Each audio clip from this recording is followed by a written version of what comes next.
Olá, o programa Frente a Frente de hoje traz até você uma entrevista com o empresário Alexandro da Cruz Barbosa. Alex, como é conhecido, é arquiteto e urbanista formado aqui na Unisul, foi presidente do Sindimad, o Sindicato da Indústria da Madeira de Tubarão e da região, vice-presidente Litoral Sul da Federação da Indústria do Estado de Santa Catarina, foi conselheiro do SESI e conselheiro do IEL, o Instituto Evaldo Lodge. Alex foi eleito recentemente o novo presidente da Associação Empresarial de Tubarão, a ACIT. A posse acontece no próximo dia 1º de julho, segunda-feira. Alex, muito obrigado pela sua vinda ao programa Frente a Frente de hoje. Olá, Hildo. Eu que agradeço pelo convite, por ter convidado para vir participar contigo. Estou à disposição. Alex, diversas participações no associativismo. Tu acredita no associativismo? Acredito e muito. Basta isso pela quantia de participações que eu tenho, né? Hoje em dia, Hildo, se nós não formos associados, se nós não trabalharmos juntos, a gente não vai conseguir ir para frente. Principalmente a nossa região aqui, que é uma região pequena e tem muitas indústrias de pequeno porte. Tem indústrias, o comércio em si, que se não tiverem dentro do associativismo, elas não conseguem se desenvolver. Por quê? Porque tem indústrias grandes que elas conseguem trabalhar sozinhas e as nossas não. A gente precisa estar junto, estar unido para poder conseguir se desenvolver. Vamos falar um pouquinho do Sindimad, o Sindicato da Indústria Madeireira de Tubarão e da região. É grande esse segmento na nossa indústria? Não, ele é muito grande. O nosso sindicato é o Sindicato da Indústria da Madeira e do Mobiliário. O que significa isso? Ele inclui todas as madeireiras e serrarias e o pessoal do móvel, os moveleiros. A nossa região aqui ela é muito grande nesse segmento, tanto no madeireiro quanto no moveleiro. Por quê? Porque a nossa região ela tem uma cultura muito grande de construção de casas de madeira. Então a nossa mão de obra é uma mão de obra muito qualificada. Mesmo tendo a falta dessa mão de obra, mas a região tem a mão de obra qualificada no setor madeireiro. E nós já temos um projeto que já vem de tempo junto, desde quando eu estava como presidente, hoje o nosso presidente, que é o Rogério Menegas, dá continuidade disso também, para nós tornarmos a nossa região como um polo do setor madeireiro e moveleiro. Madeireiro no sistema de construção de casas pré-fabricadas, como a gente trabalha. Porque nossas casas elas não são casas em si totalmente pré-fabricadas, elas são pré-cortadas. A diferença da casa pré-fabricada para uma casa pré-cortada é da seguinte forma: a pré-fabricada é aquele modelo específico, 2 ou 3 modelos, e é onde o cliente escolhe. A nossa região não. A nossa região tem as casas pré-cortadas. Então a gente pega um projeto que vem de um arquiteto, vem do engenheiro ou do próprio cliente que desenvolve um projeto junto com as madeireiras. Em cima desse projeto, as madeiras são cortadas e depois elas são levadas até a obra para ser montado. Passando um pouquinho para o setor moveleiro. Mas deixa eu te questionar aqui nessa questão da produção de casas. O pré-cortado, ele tem medidas mais ou menos próximas à da execução. Chega lá, ainda sobra uma ponta aqui, outra ali. Existe um ajuste na hora da montagem. Isso é. Mas como eu falei, o pessoal confunde muito a pré-fabricada com a pré-cortada. A pré-fabricada vai numa determinada empresa, só tem 3, 4 modelos para ser escolhido. A nossa região não, ela trabalha com a pré-cortada. Como falasse, bem colocado. Quando ela vai para a obra, ela ainda tem ajustes para serem feitos. Mas vamos supor, de repente, o professor Hildo chega numa determinada madeireira, eu gostei da fachada de uma casa, mas gostei do interior da outra. Tem como ser feito. Eu quero um quarto num determinado tamanho, uma sala num outro determinado tamanho. Então as madeireiras se adaptam pela necessidade do projeto que o cliente chega. Em cima daquele projeto que foi estipulado, aí corta o material e vai para a obra. Claro que na obra vai ter alguns ajustes para serem feitos, mas não tem aquela coisa engessada como a casa que é pré-fabricada, que é só aquele modelo que pode ser escolhido. E a madeira ela pode ser tratada ou in natura? Isso é. A nossa região aqui ela tem uma grande demanda desses dois segmentos, tanto a madeira tratada como a madeira in natura. Por quê? Porque a nossa região é diferente de outras regiões, como a região serrana, que trabalha muito com exportação de casa e a madeira é seca em estufa. A nossa região, hoje em dia, a grande maioria é seca ao tempo. Qual é a diferenciação de uma madeira que ela está seca ao tempo de uma madeira que é seca em estufa? Teoricamente, as duas têm o mesmo teor de umidade quando elas estão prontas. Só que a madeira, quando ela é seca ao tempo, vamos supor, é construída uma casa. Essa casa, quando a madeira é seca ao tempo, depois de ela estar pronta, uma semana depois, o cliente já pode pintar a casa. Quando ela é seca em estufa, às vezes ela dá algum problema, em qual sentido? A madeira foi seca forçada. Então, às vezes, ela não está acostumada com aquele vento sul, como tivemos domingo, um calor que estava, na segunda-feira já teve a chuva e um vento sul frio. Se a madeira ela é seca ao tempo, ela não tem problema de trabalhar porque ela está acostumada com essa secagem, com essas mudanças de temperatura. E a madeira, quando ela é seca em estufa, ela está seca, sem teor de umidade, mas às vezes ela pode ter algum trabalhar dela porque ela não está acostumada com esses choques térmicos. E aí, quando dá um choque térmico como esse, ela pode soltar do prego, soltar da ripa do sarrafo? Isso às vezes tem que dizer, eu comprei uma casa e a minha casa a madeira era verde, às vezes não é verde, às vezes a madeira está seca, não tem esse teor de umidade como eu coloquei, só que ela não está acostumada com esses choques térmicos, então ela pode às vezes abrir, voltar, ela pode, como hoje em dia a maioria das madeiras surge o sistema macho e fêmea, que é o lambri, que é o encantilho, como se fala, e às vezes pode dar um problema de abrir, mas não porque a madeira está verde, porque ela não está acostumada com esses choques térmicos. Então o ideal, quando for comprar uma madeira para casa, principalmente para parede externa, é comprar uma madeira que ela tenha sido seca ao natural. Só que o que acaba acontecendo hoje em dia? As madeireiras precisam ter um determinado estoque para poder aguentar, porque a madeira ela precisa ficar de um ano a um ano e meio secando. Então, o que se vê nas madeireiras, como quem passa ali na Silvio Carninha, é isso? A rua Silvio Búrigo. Silvio Búrigo, onde está a sua empresa, a Madeireira Cidade Azul, está lá pilhas de madeiras entrelaçadas. Aquela madeira está ali, exposta ao tempo, para secagem natural. Isso. Um ano e meio? De um ano a um ano e meio. Dependendo da espessura da madeira, ela leva de um ano a um ano e meio.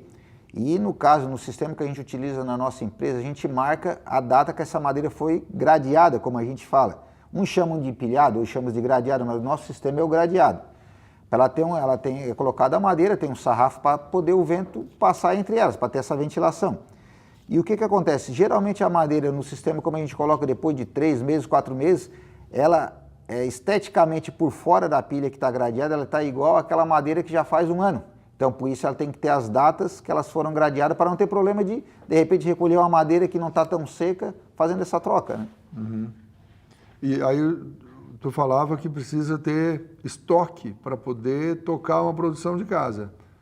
É preciso um terreno grande para fazer o empilhamento, o gradeamento dessa madeira. Que área precisa uma madeireira igual a sua para tocar o projeto e poder atender às demandas da clientela? Ela vai depender, Hildo, da quantia de casas que aquela madeireira vende por mês ou por ano. Então ela tem que controlar o estoque dela. Dependendo da quantia de casas que ela vende, ou dependendo outras madeiras, que não é só casa que as madeireiras vendem, elas vendem tudo quanto é tipo de madeira, ela vai precisar de uma determinada área. Então não dá de definir, ela vai depender do que ela vai estar vendendo. Então, tipo, no meu caso, aliás, nós temos em torno de 1 hectare, quase 1 hectare, para poder fazer essa secagem. Quase 10 mil metros quadrados. Isso, e a nossa empresa, no caso, ela está num patamar um pouco mais alto da estrada, aonde o vento circula bem. Então, também, às vezes, uma empresa ela tem uma determinada venda, mas se o terreno dela for um terreno que está cheio de edificações ao redor, onde o vento também não consegue circular, às vezes ela não vai precisar de 1 ano e meio, vai precisar de 2 anos para a secagem da madeira. Uhum. O senhor falou em um tipo de produto entregue no mercado ao cliente. Além da casa, o que mais as pessoas buscam quando procuram a Madeireira Cidade Azul ou outras madeireiras que a cidade tem? Como eu comentei, a nossa região é um polo do setor madeireiro e moveleiro, mas vamos falar um pouquinho primeiro do setor madeireiro, depois quero chegar no setor moveleiro também. Isso, está aqui anotado para a gente chegar nos móveis. Dos móveis.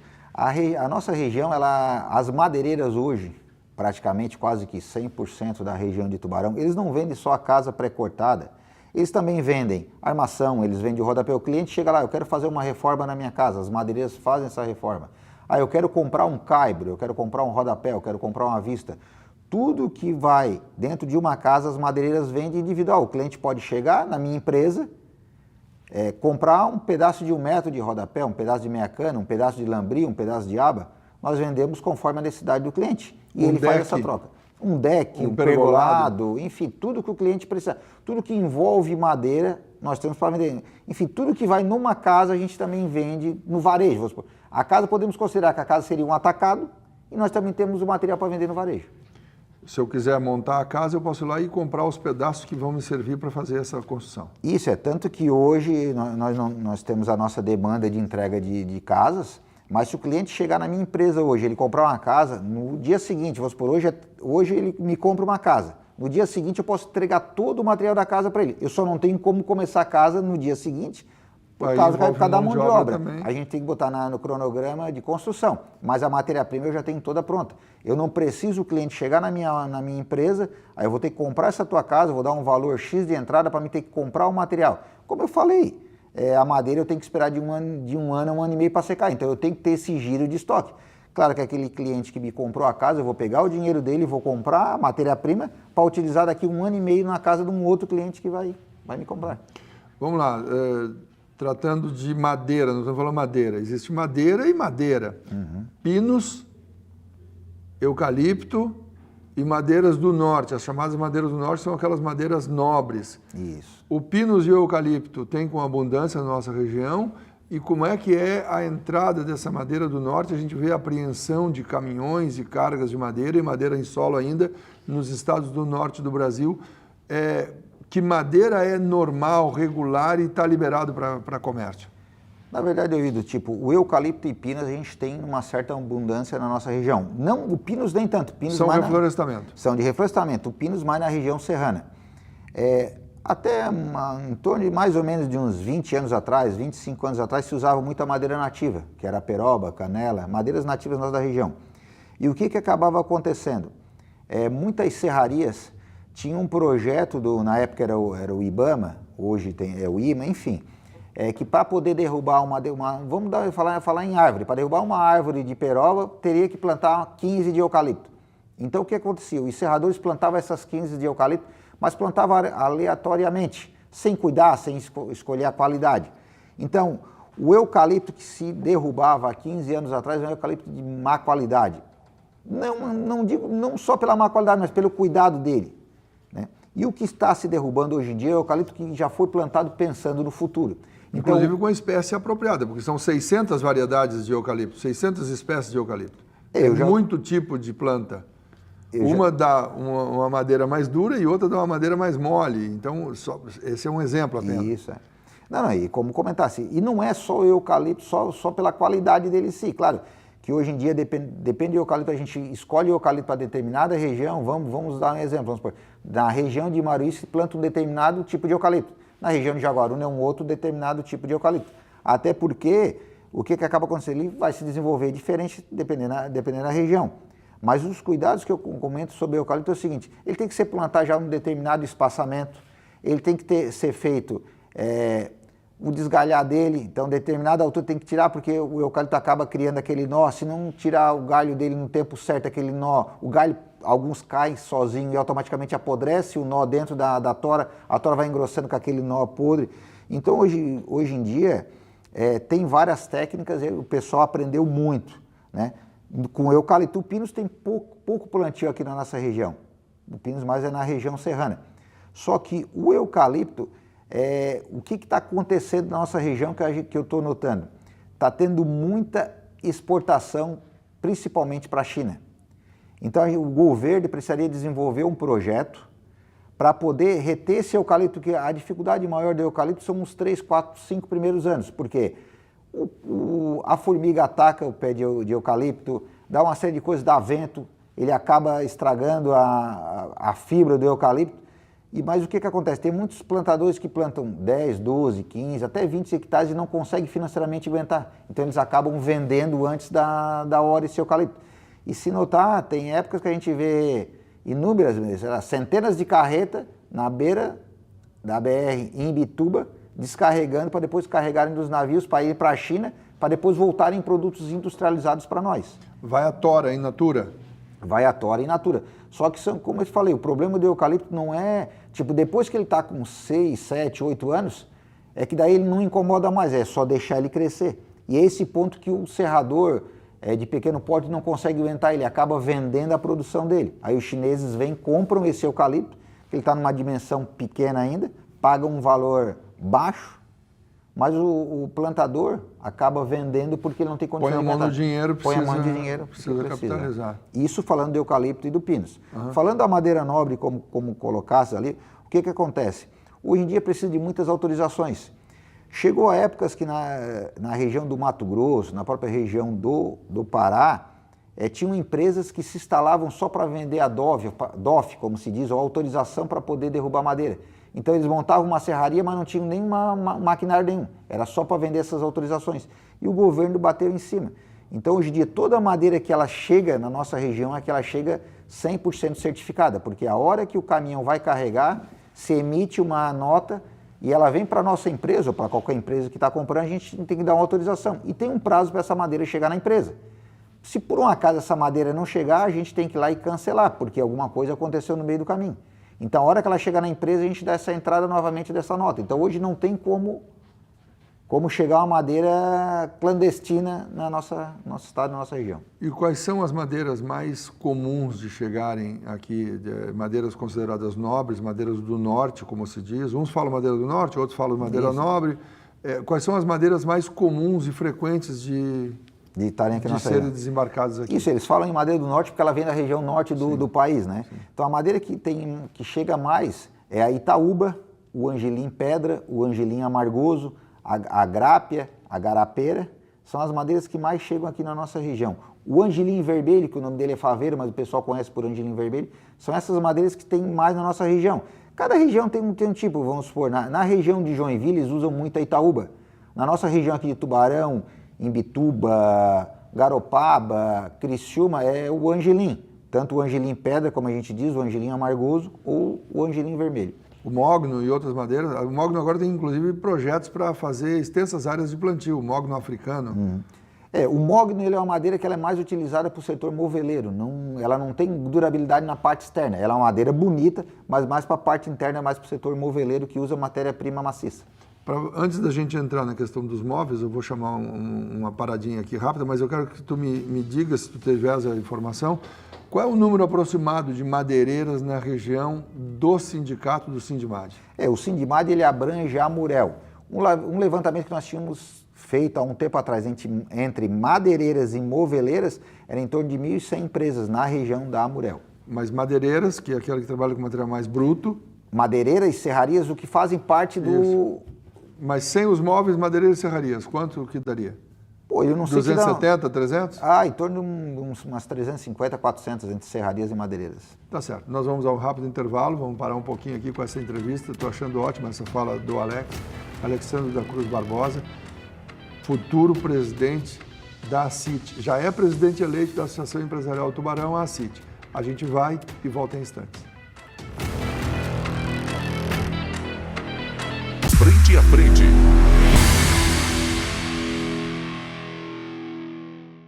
Frente a frente.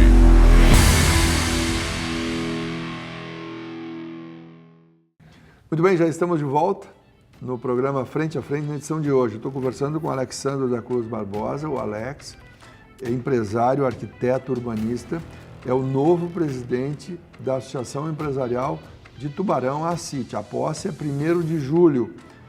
O Alex está falando sobre o segmento que ele se moldou, se talhou, já que estamos falando de madeira, ele foi construído como homem, trabalhando no segmento madeireiro. Ele tem a madeireira Cidade Azul. Fala um pouquinho para a gente do empreendimento. É uma empresa da família ou hoje é uma empresa do Alex Barbosa? Ela é uma empresa que ela iniciou familiar, foi meu pai que construiu ela em 88. Na verdade, meu pai é carpinteiro. Como é o nome do seu pai? Valmor Benedetti Barbosa. Ele é carpinteiro. Porque eu digo que, iniciou como carpinteiro. Uma vez carpinteiro, não deixa de ser carpinteiro. Carpinteiro, empresário. Então, ele já tinha uma empresa, na verdade, ele montou, a primeira empresa dele foi uma madeireira também em 79, então ele ficou de 79 até 88.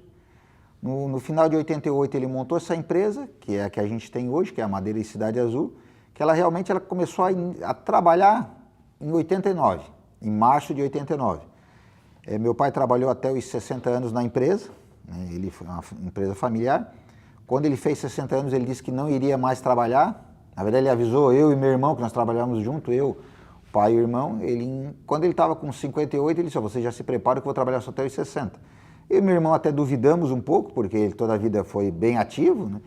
Quando ele fez 59, ele disse, estou avisando mais uma vez, vou trabalhar só até os 60. E realmente, quando ele fez 60 anos, ele disse, eu estou saindo da empresa, a empresa vai ser tocada por vocês dois, eu sei que vocês dois podem administrar a empresa, já que eu já estou deixando muita coisa para vocês, só tem uma condição. Aí nós perguntamos qual era essa condição, eu vou ganhar o mesmo salário que eu estou ganhando na empresa, só que parado. Aí eu e meu irmão pensamos, tipo, aceitamos, né, claro, era a vontade dele parar de trabalhar e, na verdade, ele fez o certo. Hoje ele está com 75 anos, faz 15 anos que ele não trabalha mais na empresa e está aproveitando a vida. E vocês trabalhando, aproveitando também. Isso, a gente trabalhou até um certo tempo, eu e meu irmão, a gente tinha outros ramos de atividade, a gente já teve posto de combustível, tivemos transportadora, a gente tem uma imobiliária, tem uns galpões, então meu irmão ficou cuidando de uma parte que nós tínhamos e eu fiquei com a empresa. Então hoje em dia, tipo, os bens são separados, a gente já separou em cartório, já está tudo certo, meu pai fez a divisão, no caso dos bens, meu irmão cuida de uma parte dos bens que eram do meu pai, eu cuido da outra, mas tipo, já está definido. Eu vou ficar com a madeira, tanto que a empresa hoje está no meu nome e do meu filho, e o meu irmão tem as outras coisas que estão no nome dele.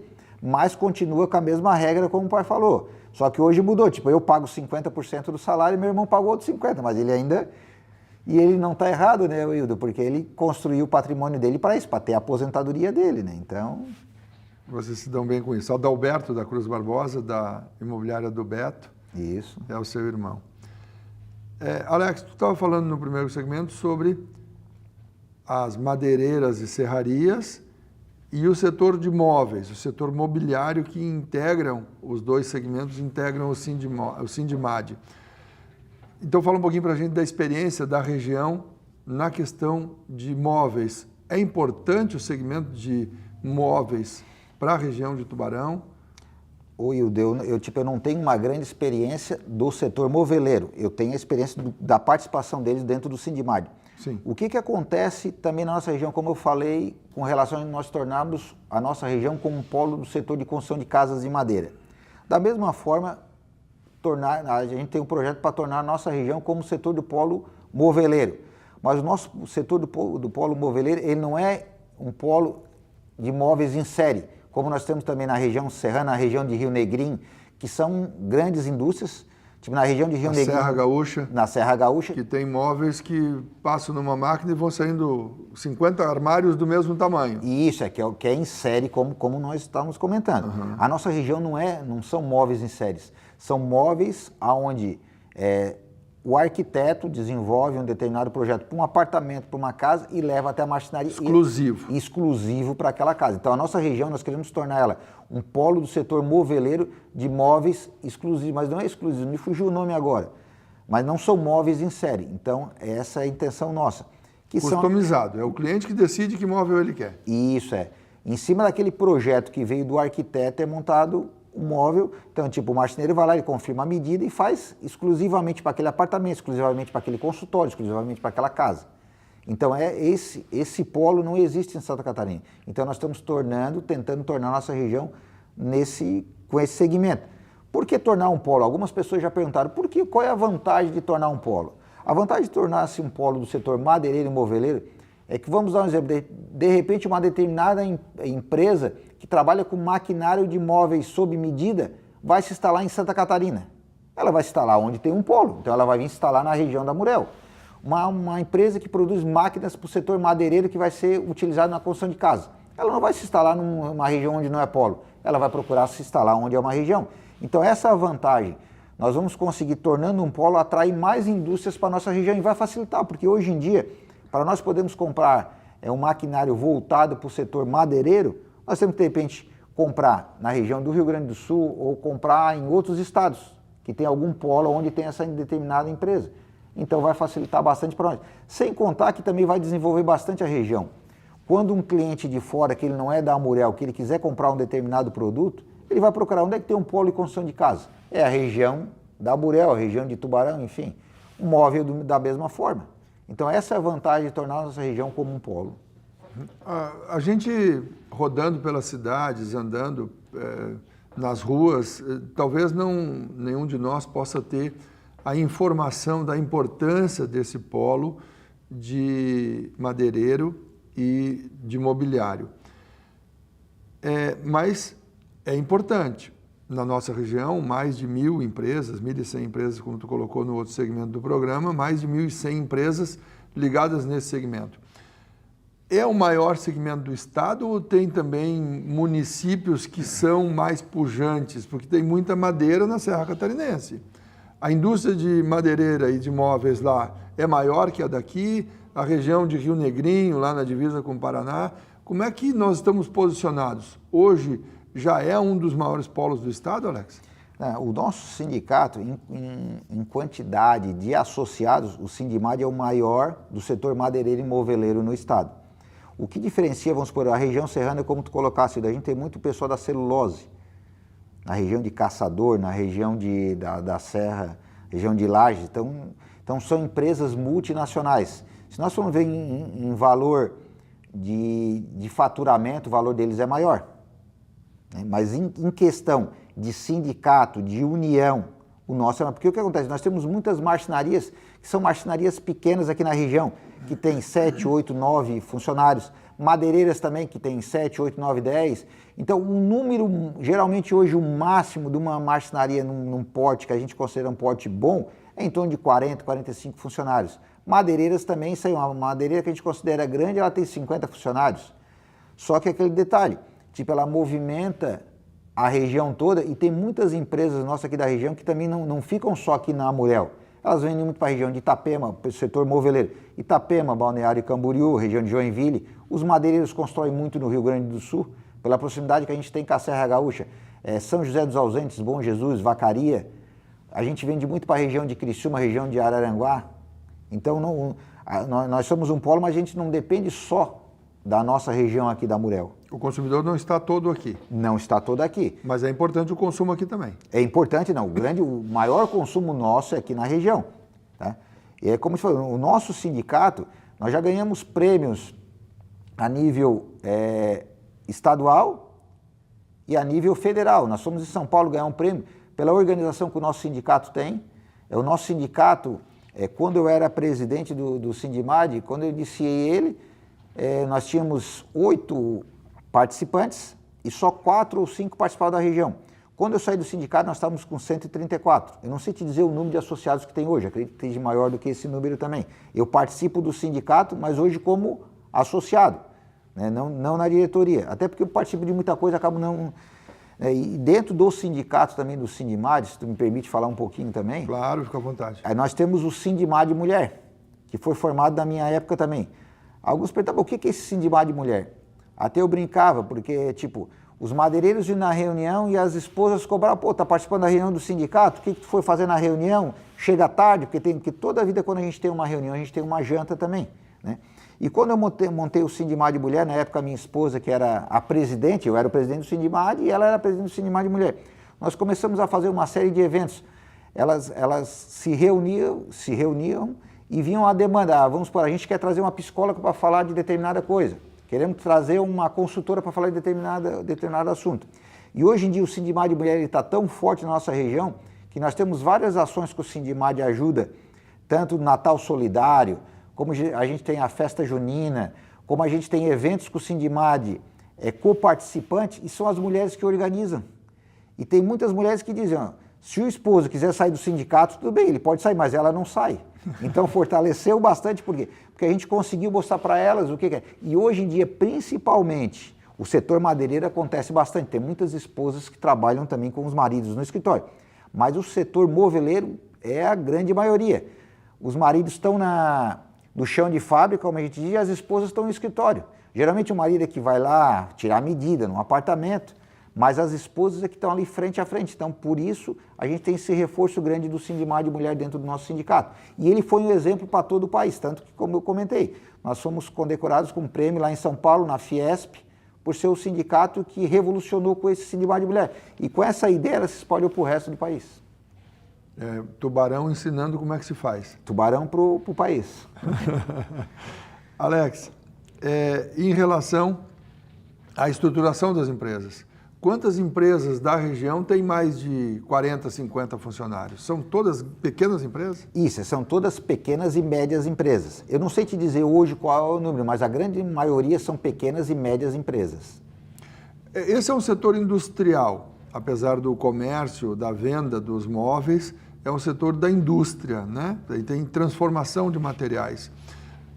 Tu chegou a ser vice-presidente Litoral Sul da Fiesc. O que é o Litoral Sul? Vai daqui a Araranguá? Qual é o tamanho, a abrangência dessa região Litoral Sul Fiesc? A Litoral Sul é praticamente a Murel também, é praticamente a abrangência da Murel. Quando eu fui presidente, que eu deixei de ser presidente no final de 2023, até por essa iniciativa que eu já imaginava que provavelmente eu deveria assumir a associação comercial, né? Que geralmente nesses 72 anos da associação, geralmente o vice-presidente que assume. Então, a partir de janeiro eu comecei a me preparar mais, a estar mais próximo do presidente Jean. Não que eu não estava próximo, a gente estava próximo, mas tinha muitas demandas que ele ia, algumas que ele não podia participar, ele pedia para mim participar. E eu comecei a participar mesmo ele indo, eu comecei a ir junto com ele, né? Quando eu assumi a vice-presidência Litoral Sul, a minha ideia o que era? Eu notava que lá na Fiesc vinha muitas empresas, perguntavam, nós queremos se instalar em Santa Catarina, qual é o melhor local? Geralmente, o pessoal demandava muito para a região de Joinville. E eu falei, opa, peraí, a hora que eu for, eu quero fazer um projeto, pode ser que eles não se instalem na nossa região, mas pelo menos eu levantar a mão e falar, não, nós temos o Sul também tem toda essa oportunidade. Então, o vice-presidente, além dele representar o presidente da Fiesc, que no meu mandato é o presidente Mário, ainda continua sendo o presidente Mário, tem muitos eventos que ele não pode participar. Então, ele liga, né, ou a secretária executiva dela liga, Alexandre, tem um determinado evento, vamos supor, em Braço do Norte. O presidente Mário não pode participar, eu quero que tu vá lá representar o presidente Mário. Então, no caso, eu iria em Braço do Norte, eu vinha em Laguna, enfim, toda a Murel eu participar. E às vezes alguns eventos junto com a REC, a MESC, a convite do vice-presidente da Regional Sul, porque eu era o vice-presidente da região Litoral Sul, que hoje é o Thiago Freta, que assumiu no meu lugar, e eu também, na verdade, a gente faz uma representatividade para o presidente e também coloca sempre à disposição a nossa região, atraindo indústrias. Uhum. Tá bem, eu vou voltar a falar contigo sobre esse tema, quero falar contigo sobre exportação de casas, um projeto que tu capitaneou também um período, que é para vender casas prontas para o exterior. E outras questões, energia, se várias empresas quiserem se instalar aqui, é só ligar na tomada ou tem problema de fornecimento de energia? E mão de obra, se eu tiver um projeto para montar aqui, existe mão de obra abundante ou eu preciso tirar empregados dos outros ou formar mão de obra? São temas sensíveis para a indústria de todo o estado, aliás, do Brasil inteiro. Nós vamos falar na volta do intervalo que começa agora. Este é o Alexandre da Cruz Barbosa, presidente eleito da ACIT, Associação Empresarial de Tubarão. Já foi presidente do Sindimad, já foi vice-presidente Litoral Sul da Fiesc, conselheiro do SESI e do Instituto Evaldo Lodge. A gente já volta. Frente a frente.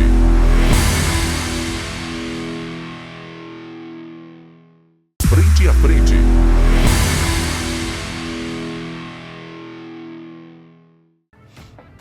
Já estamos de volta com o programa Frente a Frente de hoje. Eu estou conversando com o empresário Alexandre da Cruz Barbosa, o Alex, é arquiteto e urbanista, formado aqui na Unisul, é presidente eleito da CIT.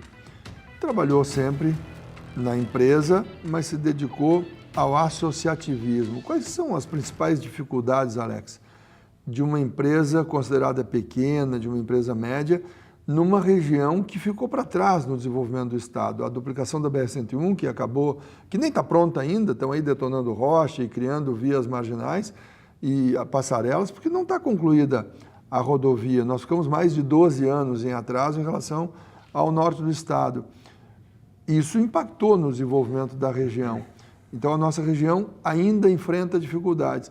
Além dessas, que todo mundo sabe, quais são as maiores dificuldades para a instalação de uma empresa do segmento que tu atua aqui na nossa região?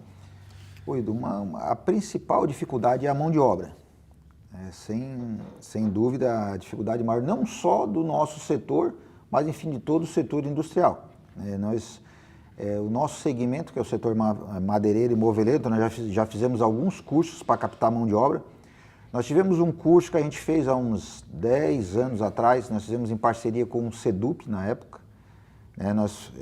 Na época a gente até construiu 2 casas, porque não adianta a gente formar um carpinteiro indo lá montando uma janela dentro de um galpão ou montando uma parede.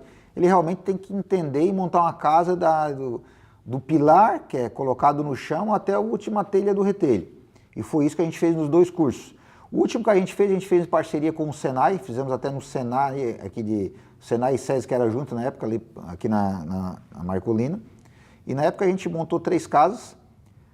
E qual foi a dificuldade? A dificuldade foi arrumar alunos.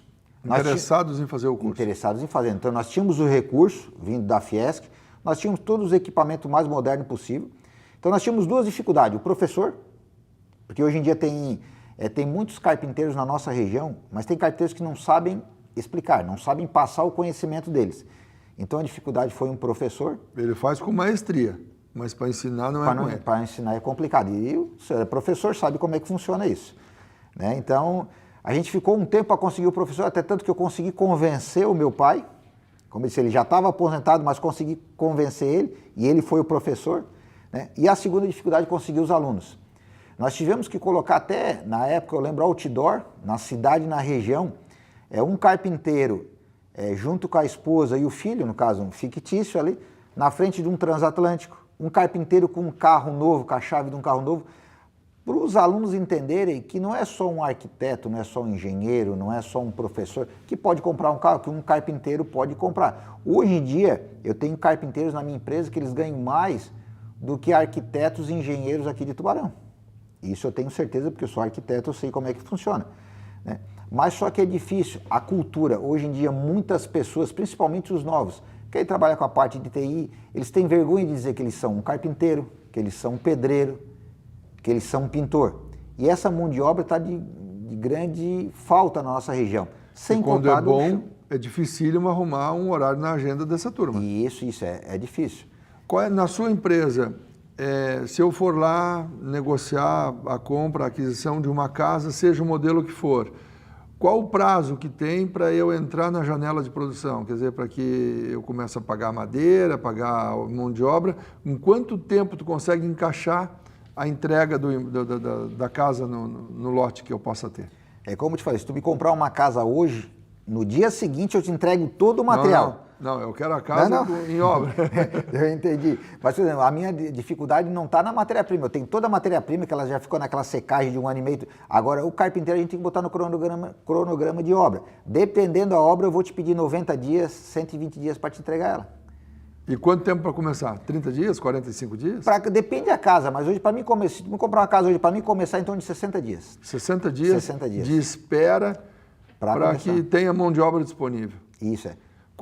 Quantas casas a sua linha de produção tem por mês? Dá para colocar? Ela vai depender muito aí, porque tipo, vamos supor, qualquer casa é casa. Então uma casa de 30 metros quadrados é uma casa e uma casa de 180, 200 metros também é uma casa. Vai depender do tamanho de casa. Mas hoje a média é em torno de 5, 6 casas mês. E para fazer uma casa grande, quanto tempo de martelo e serrote?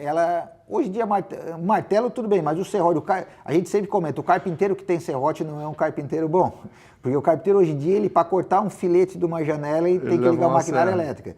Então, se encontrar um carpinteiro que tem um serrote bom, é porque ele não é trabalhador, porque não conseguiu comprar uma maquinária elétrica. Então, deixa eu reformular a pergunta para ficar adequada à realidade do segmento. Quanto tempo de martelo e serra para entregar uma casa contratada? Vamos botar uma casa hoje de 42 metros quadrados. Se iniciar na segunda-feira, no sábado ela está pronta. Claro, falta pintura elétrica, mas a parte de madeira, começando na segunda, no sábado ela está pronta. Se ela for com um assoalho de madeira. E uma equipe de quantas pessoas? Equipe de 3 pessoas. 3 pessoas fazem uma semana? Uma semana uma casa. Uma casa. Uma casa. Agora, claro, se ela for uma casa com um pavimento, em vez de ser assoalho de madeira, ela for de laje, aí já em torno de uma casa de 42 metros, hoje já em torno de 3 dias para fazer essa laje, e depois tem que esperar o tempo de cura, que é em torno de 28 dias, para depois retornar na casa, né? Uhum. Mas daí, claro, aí tipo, se não contar esses 28 dias, ela vai levar praticamente 10 dias, porque leva um pouquinho mais porque ela é de laje, né? Para poder... Mas é um processo bastante rápido. É um processo rápido. E se eu for construir uma casa com alvenaria, eu vou levar 6 meses, 8 meses, até 1 ano para a construção. Isso, e sem contar que dependendo é o seguinte, se tu contratar hoje um pedreiro, não estou aqui falando de pedreiro, não estou desmerecendo ninguém, mas geralmente o pedreiro, às vezes, ele não tem uma noção da matéria-prima que ele vai utilizar. Então ele vai chegar, professor Hildo, eu quero que compre 60 sacas de cimento. Aí o professor compra e começa a iniciar a obra. Quando chega 70% da obra, ele vai dizer, eu errei na conta.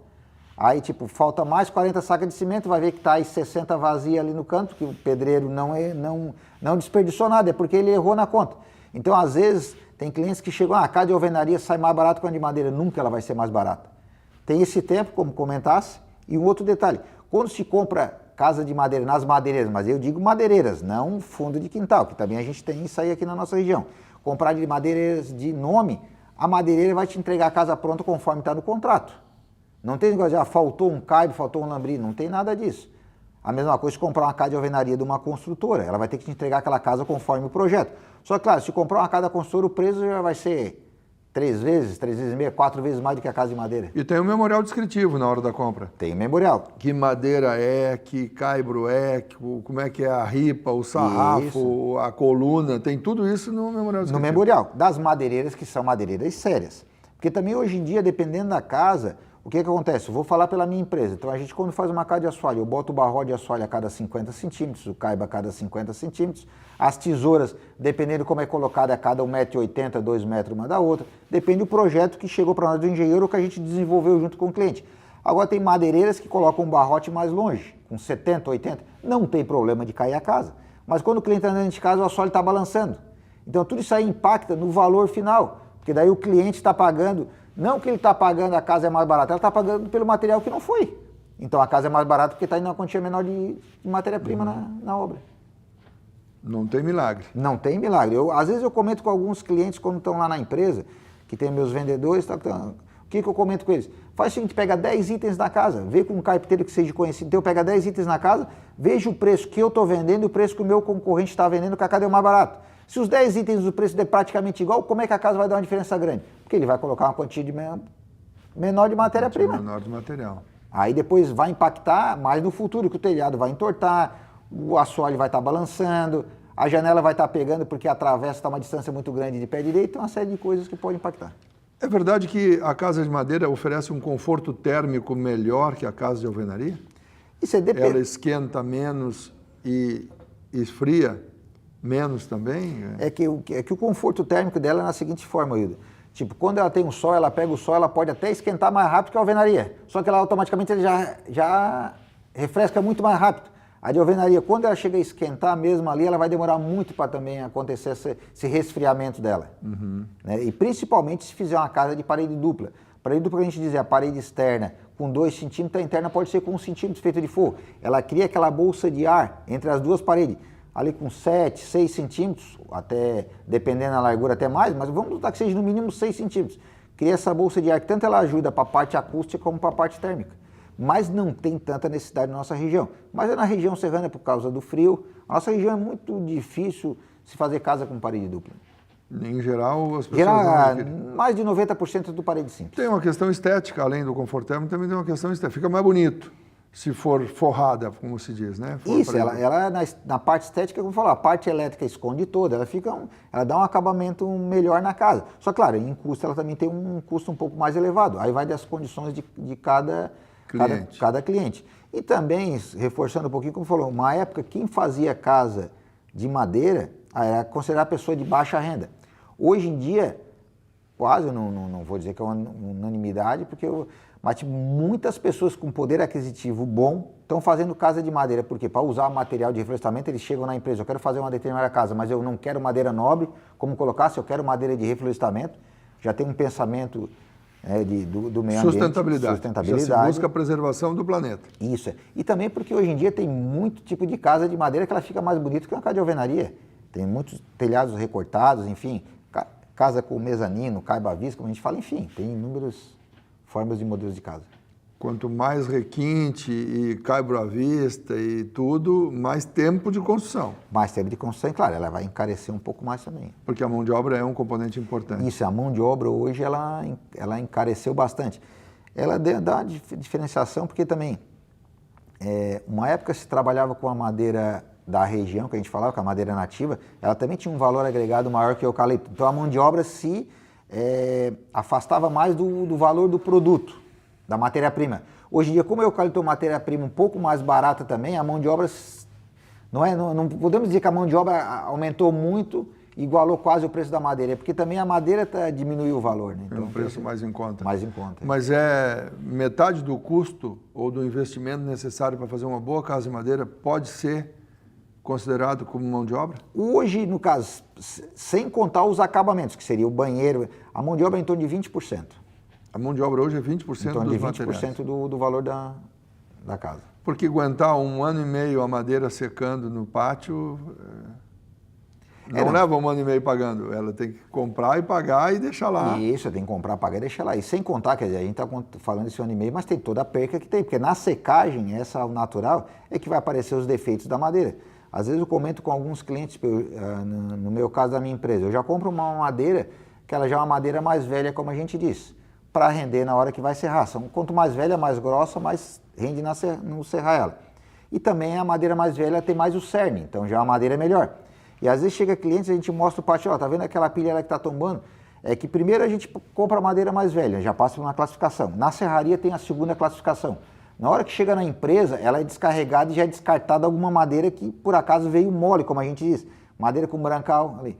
Só que ela não consegue passar pela classificação do tempo. Então como ela fica ali na horizontal, acumulando chuva, pegando sol, pegando vento, se tiver alguma madeira mole, alguma madeira ruim, ela estraga na secagem. Por isso que às vezes algumas madeireiras tem alguma pilha tombando, é porque tinha alguma madeira mole no meio e essa madeira está estragando.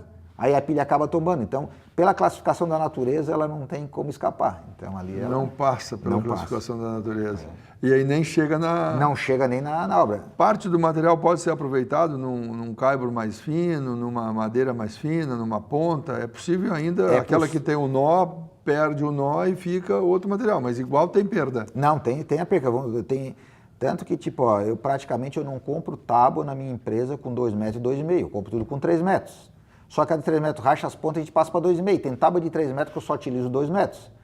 Tem caibro, que é a madeira que vai na armação, que eu compro com 3 metros, só utilizo para 2 metros. E às vezes até para 1,5 metro. Acontece isso. E quando às vezes é abaixo de 1,5 metro, a gente corta e usa para fazer as janelas, que as janelas têm as partes menores. Então, a gente vai podendo fazer o aproveitamento. Só que tudo isso aí vai tendo mão de obra em cima, vai tendo desperdício. No caso da sua empresa e de outras empresas do segmento, vai fazer uma casa, produz tudo internamente, a janela, a porta, é tudo produzido dentro da madeireira ou tem muita coisa que vem de fornecedores? Não, tipo, ó, no meu caso ali eu produzo praticamente o setor de quase 90%. Claro, a telha eu não produzo e as portas internas são assim meu, o resto tudo eu produzo na empresa. Desde o viga, barrote, abertura, tudo eu faço, rodapé, meia cama. A abertura é a porta externa, e as janelas. As janelas. As portas internas, que são aquelas semiocas, hoje em dia não vale a pena a gente produzir. Então, mas se o cliente quiser... Se ele quiser, a gente pode fazer com MDF. Aí a gente pode produzir. Mas se não, tipo, eu compro ela de fora, no caso de indústrias maiores, que é na região serrana também que tem essas indústrias, e a gente, que é o que a maioria das madeireiras aqui compra. Também tem muitas empresas que hoje em dia não produzem nada. Eu também comento isso com as pessoas que vão comprar na minha empresa.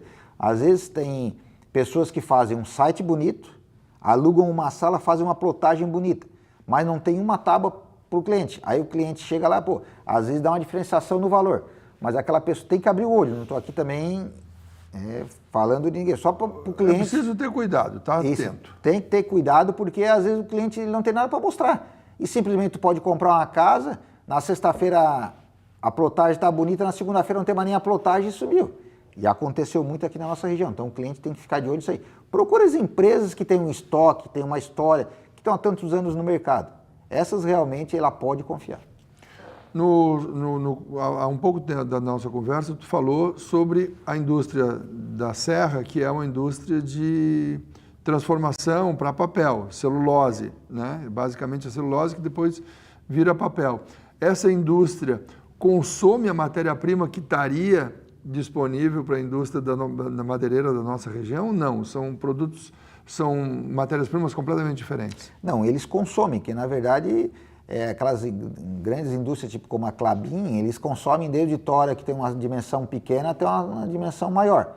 Só que elas não afetam aqui a nossa região, porque a matéria-prima que a gente usa na nossa região é matéria-prima daqui. Com exceção do Pinos, que vem muita coisa até do Rio Grande do Sul. Mas a região serrana não afeta. Só que são indústrias lá que eles consomem, não sei te dar um número exato, mas a cada 3, 4 minutos vai um bitrem de madeira. Eu sei que são coisas gigantescas do consumo deles. Mas também de material reflorestado. Tudo reflorestado. Tá bem. Material reforçado. Eu estou conversando com Alexsandro da Cruz Barbosa, empresário, arquiteto, urbanista, presidente eleito da Associação Empresarial de Tubarão. Nós vamos, na sequência, conversar um pouquinho sobre o projeto dos 2 anos de mandato do Alex à frente da CIT. A gente já volta. Frente a frente.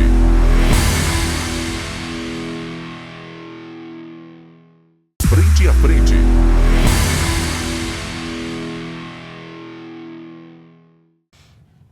Já estamos de volta no último segmento do programa Frente a Frente, na edição de hoje. Estou conversando aqui com o Alexsandro da Cruz Barbosa, o Alex, conhecido Alex, arquiteto urbanista e eleito presidente da CIT.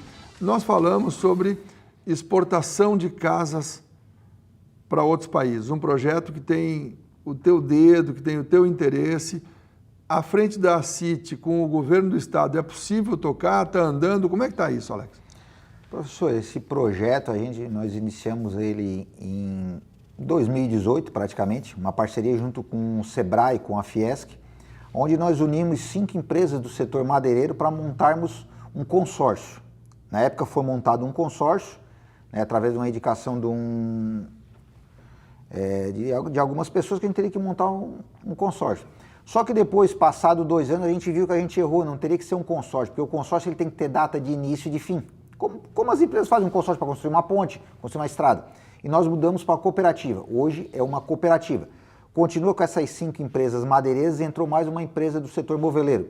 Nós tivemos algumas negociações que estavam, não vou dizer que próximas, estavam bem adiantadas com a Espanha, com outras regiões. Mas quando veio a pandemia, o nosso mercado interno estava muito aquecido. Então não tinha necessidade de a gente trabalhar com o mercado externo, se nós não estávamos conseguindo nem atender o mercado interno. Então a gente deu uma esfriada, mas eu acho que a gente errou. A gente deveria ter continuado, pelo menos os contatos e conversando. Não tinha matéria-prima para entregar, mas ir conversando. Então, como a gente parou praticamente naquele ano, para a gente retomar demorou um pouco. Mas hoje ele está bem adiantado. Nós temos algumas negociações com países da África, onde tem demanda. Nós estamos com uma negociação que a gente já mandou. Se nós pudéssemos mais ou menos analisar numa escala de 0 a 10, nós já estamos pulando da 7ª para a 8ª, então está bem adiantada a negociação. É um país que eles querem 1.200 casas, então eles já vieram visitar o nosso Parque Fabril, já visitaram a nossa casa modelo, pediram algumas mudanças, veio o arquiteto desse país, então nós temos uma negociação de 1.200 casas governamentais, tem uma de 50 casas que é para uma empresa particular, que está bem adiantada a negociação também.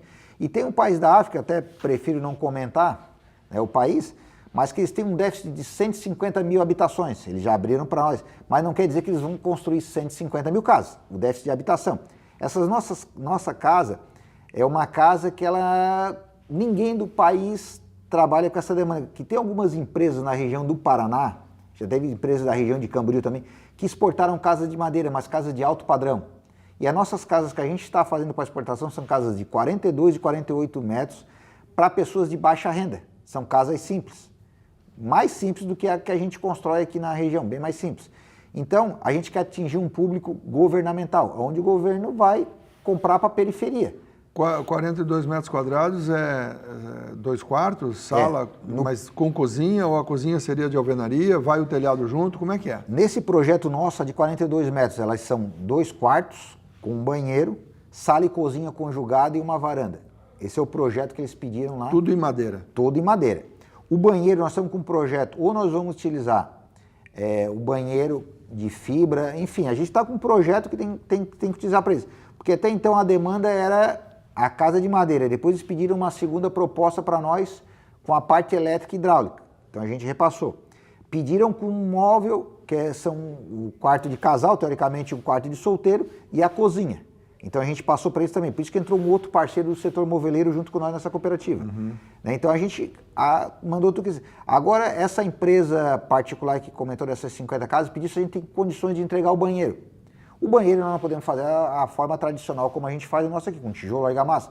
Tem que ser uma coisa diferente. Então a gente tem algumas empresas parceiras que a gente está visitando, que estão desenvolvendo com nós esse banheiro, porque também a dificuldade, claro, é a madeira que tem um valor X, mas o frete marítimo é muito caro. Então nós temos que otimizar o máximo de matéria-prima dentro do container possível. Claro, que esteja dentro do peso que ele possa sustentar. Então isso aí influencia bastante. Então as telhas são telhas ecológicas, que elas vão para lá, que ela tem um sistema que é também, ela é térmica e termoacústica, porque tem as telhas que quando chove faz muito barulho, então essa telha também não pode. Então a gente desenvolveu junto com o parceiro também uma telha diferenciada para poder utilizar nessa casa. Então a casa vai pronta, só menos a mão de obra, ela vai toda cortada no mesmo sistema como eu comentei anteriormente. A casa ela não é pré-fabricada, ela é pré-cortada. E vão profissionais daqui para fazer a montagem ou serão treinadas as pessoas lá? Vão ser, vai profissional daqui para treinar nas 10, máximo 15 primeiras casas, o pessoal de lá, para depois dali eles continuarem. Até para mostrar que vai dar certo. Isso, a gente É um projeto em andamento. É um projeto em andamento, nós temos um manual que a gente desenvolveu, tudo, enfim, é um projeto, só que aquele nós estamos trabalhando com uma demanda onde é difícil, mas é onde ninguém está atuando. E com variáveis que as indústrias não se preocupavam, como o frete marítimo, como a construção do banheiro, como telhas ecológicas e outros pontos que ainda não estavam no cenário, na visualização de vocês. Isso é que é um problema que não acontecia dentro do nosso radar aqui da região. Mas tudo isso a gente foi, como se diz, matando um leão de cada vez para poder chegar no projeto e poder exportar. Mas está andando. Está andando. Geração de emprego, geração de receita, de trabalho. 1.200 casas, se fosse só na sua madeireira, seria anos de trabalho. Alex, a questão da energia, quem quiser montar uma empresa na região precisa se preocupar com o fornecimento de energia? Tem que fazer uma série de avaliações primeiro? Precisa, o professor, não só na nossa região, acho que como todo o estado, mas a nossa região também tem um déficit muito grande. Se for uma indústria pequenininha, tudo bem, mas se for uma indústria maior, ela já tem uma dificuldade também de energia. Às vezes é difícil a gente entender, nós temos a Diamante aqui do nosso lado, a gente pensa, tem uma geradora de energia porque tem essa dificuldade. Porque, na verdade, a energia hoje é tudo interligado. O Operador Nacional do Sistema é interligado. Mas é complicado. Tanto a energia como o setor da mão de obra, né? A dificuldade... Tá bem.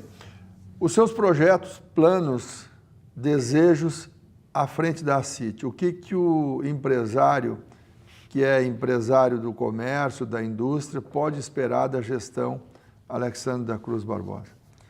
Olha, eu quero fazer uma gestão muito participativa, coloquei desde o início, desde quando eu fui eleito pelo conselho, já coloquei isso aí para o conselho, eu quero que o conselho esteja junto comigo, a diretoria esteja junto comigo. Eu sempre tenho aquele pensamento, vamos mais ou menos transformar a CIT numa família. Primeiro a gente tem que cuidar dos filhos que estão dentro de casa, então eu quero cuidar bastante dos associados, claro, a gente vai atrás de novos associados, com certeza. Hoje nós temos em torno de 780 associados na CIT, eu quero aumentar esse número. De 7 mil empresas na cidade, é 10%. Eu quero aumentar esse número de associados, com certeza, mas a gente tem que primeiro ouvir as dificuldades que os associados que fazem parte da CIT hoje têm. Então eu quero ouvir bastante, não só dos associados, como também dos colaboradores, entender, ver como é que funciona. Eu quero ter uma gestão bem participativa, até porque quando a gente tem todo mundo participando, vai ser muito mais difícil ter erro, porque todo mundo está dando a ideia. E as ideias, às vezes tem coisas que eu não vou estar vendo que um associado, que um conselheiro, que um diretor vai estar vendo. Então por isso que eu quero ser bem participativo. Quem é o seu vice-presidente? O meu vice-presidente é o Rafael Amante, da Servitec.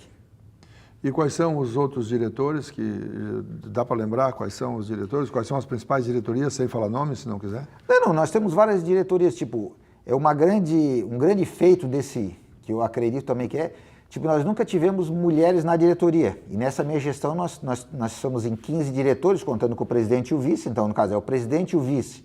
Se nós contarmos o presidente e o vice, são mais 13 diretores. Nesses 13 diretores nós temos 3 mulheres, que vão... Eu não vou dizer inaugurar, mas que a partir de segunda-feira, que é a posse, no dia 1º, claro, todos os diretores já sabem quem são, né? Eles vão ter a posse na segunda-feira, mas que vai ter uma surpresa para todos os associados. Então a gente colocou 3 mulheres que vão participar da diretoria. Vamos Pode dizer quem são e quais são as áreas que elas vão atuar?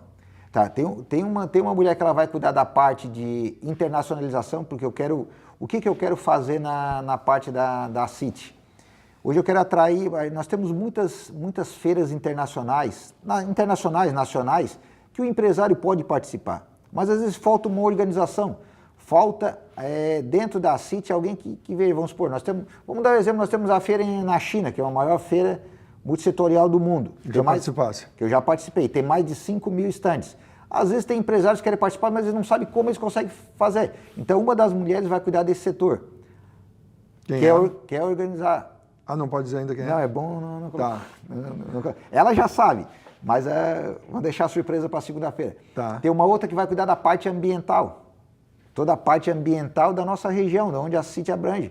Ela vai trazer o conhecimento dela da parte ambiental. E tem uma que vai cuidar dos núcleos. Nós temos hoje 11 núcleos dentro da CIT, né? A intenção é nós criarmos mais núcleos, mas ela vai cuidar dos núcleos, ela vai ser a pasta dos núcleos. Sem querer dizer quais são os núcleos, para não dizer alguns e deixar outros de fora, cita aí 2 ou 3... Nós temos o núcleo da Moveleiro, que foi lançado agora. Tem o núcleo jurídico, temos o núcleo do setor da saúde. Turismo. Tem 11 núcleos, mas de repente vou esquecer algumas áreas, não, por isso que eu não quero te apertar para não te criar problema antes de começar a tua gestão. E também alguns núcleos novos. Quais são os núcleos que tu gostaria que tivesse? Não, nós estamos tentando o núcleo do setor madeireiro, trazer o núcleo do setor madeireiro, o núcleo dos psicólogos também, a gente está pensando em trazer também. E tem mais alguns que daí, no caso, essa pessoa que vai cuidar da gestão dos núcleos disse que já está com uma série de ideias. Então, vamos ver, na primeira reunião ela já vai começar a disparar. E a minha ideia é estar junto. A Associação Empresarial é ligada à FACISC. Isso. Federação das Associações Empresariais do Estado de Santa Catarina, FACISC. O senhor foi vice-presidente da Fiesc. Tem um ciúminho da FACISC com a Fiesc? Não tem? Não, e sou muito parceiro. Na época que eu estava lá, eu via muita parceria entre o presidente Mário e o presidente, que agora me fugiu o nome, que era o presidente anterior da FACISC. O novo presidente já vai fazer uma visita para mim. Então, somos no dia 1º e dia 2, já tem uma visita do presidente da FACISC, ele está vindo a Tubarão.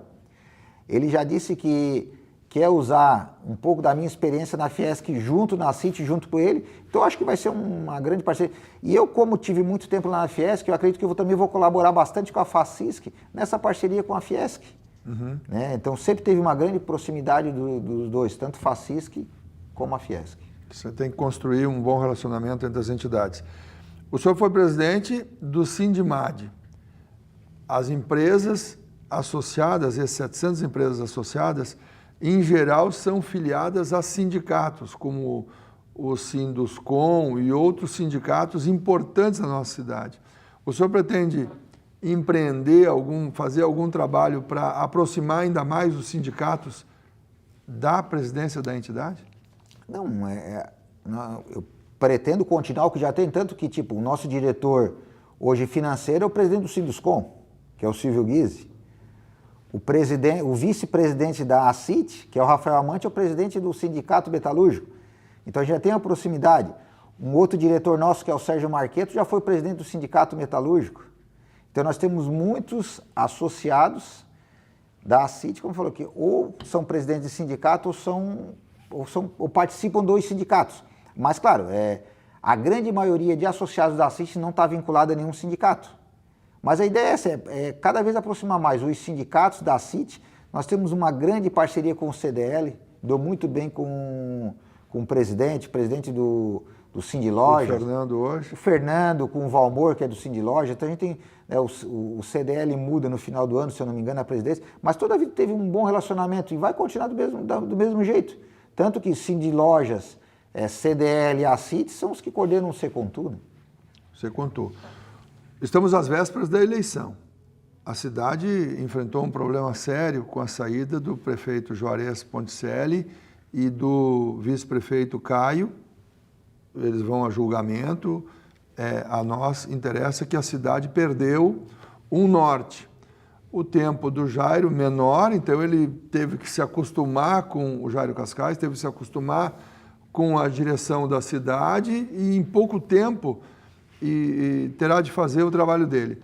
Qual é a preocupação sua e dos seus pares, a CIT, Sindilojas e CDL, com a eleição para vereadores e para a prefeitura da cidade? Que envolvimento as entidades, e o senhor pretende conversar com as entidades para a eleição que se avizinha em outubro, no primeiro domingo de outubro, a cidade vai escolher o novo prefeito para os próximos 4 anos, todos esperamos, e os novos vereadores. O que fazer em relação à eleição? Wildo, como tu falaste, dentro de Tubarão nós temos as entidades, que ela é formada pelos sindicatos patronais, pela CIT, CDL, Sindlojas, mais a área TB. Enfim, a gente tem essas entidades. Dentro dessa entidade é que nós vamos achar o norte. O que nós vamos conversar sobre isso? É uma coisa que tem que estar em evidência, não é o presidente Alex que tem que aparecer ou que tem que pedir. Sempre vai ser o nome da CIT, eu sempre deixei bem claro isso aí. É o presidente que está ali para representar a associação, mas o nome que tem que estar em evidência vai ser sempre a CIT.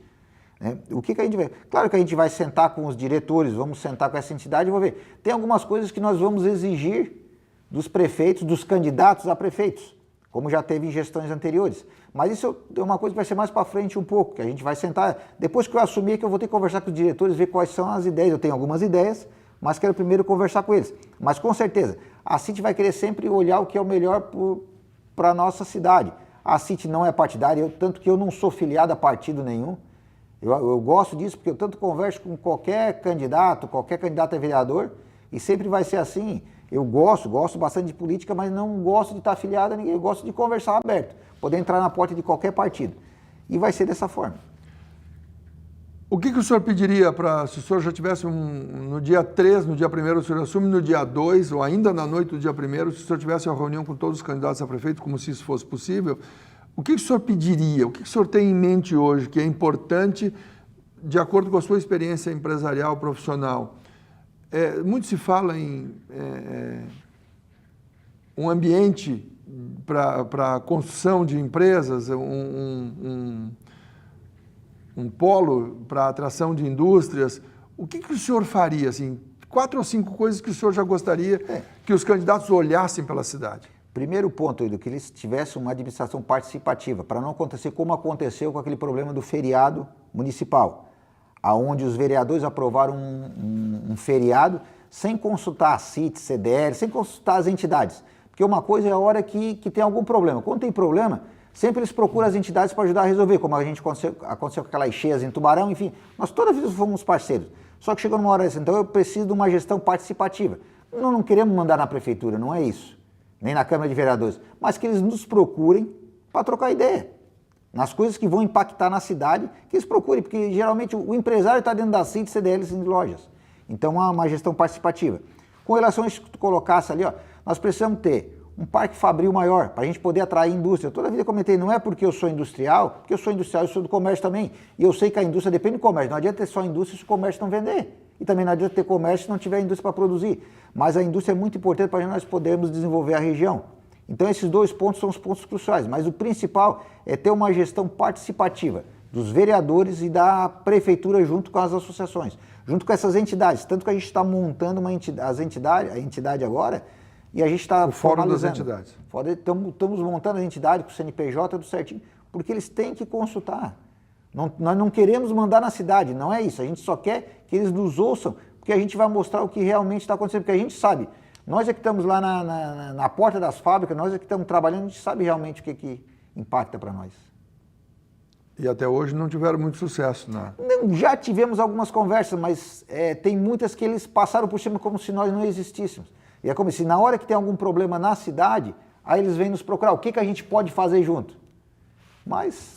Quando eu falo agora, não é só da última gestão, dessa que está. A história podia ter sido melhor com participação do empresariado. Como é que eu posso te dizer? O erro seria menor, com certeza. Não ter, e aquele detalhe, tipo, às vezes tem coisas que o poder público não está vendo que a gente poderia mostrar para eles, que eles realmente iriam enxergar. E tomara que não comece a aparecer, como a gente diz, né? De 4 em 4 anos, nos últimos 3 meses, aparecem os vereadores, aparecem candidatos, mas enfim, não estou aqui para julgar. Essa é outra história. Alexsandro da Cruz Barbosa, arquiteto, urbanista, graduado em arquitetura e urbanismo, presidente eleito da CIT, já foi presidente do Sindimad, já foi vice-presidente do Litoral Sul da Federação da Indústria do Estado de Santa Catarina, conselheiro do SESI, conselheiro do Instituto Evaldo Lodge, o IEL. Presidente, desejo sucesso na sua gestão à frente da CIT, que faça muitas boas coisas pela nossa cidade, pela região. E muito obrigado pela sua entrevista aqui ao Frente a Frente de hoje. Eu que agradeço pelo convite, vou estar toda a vida à disposição, tá? Como eu já comentei, tipo, o Alex é o cara que trabalha no chão de fábrica da empresa dele, é o cara que está lá, às vezes, na obra, está no meio do barro, e eu vou continuar essa mesma pessoa. Eu não vou mudar, a hora que precisar é só ligar Quero também ter a imprensa do nosso lado, trabalhando. Se nós estivermos errando em alguma coisa, por favor, nos fale, porque a intenção é fazer da melhor forma possível para a nossa cidade. Muito obrigado, presidente. E obrigado a você que acompanhou a edição de hoje do programa Frente a Frente. Continue com a nossa programação. A UniTV produz 10, 12, 14 horas todo dia para levar a melhor informação, os melhores entretenimentos para você, para a sua família, uma programação digna de entrar em todos os lares. Continue com a gente e até o nosso próximo encontro.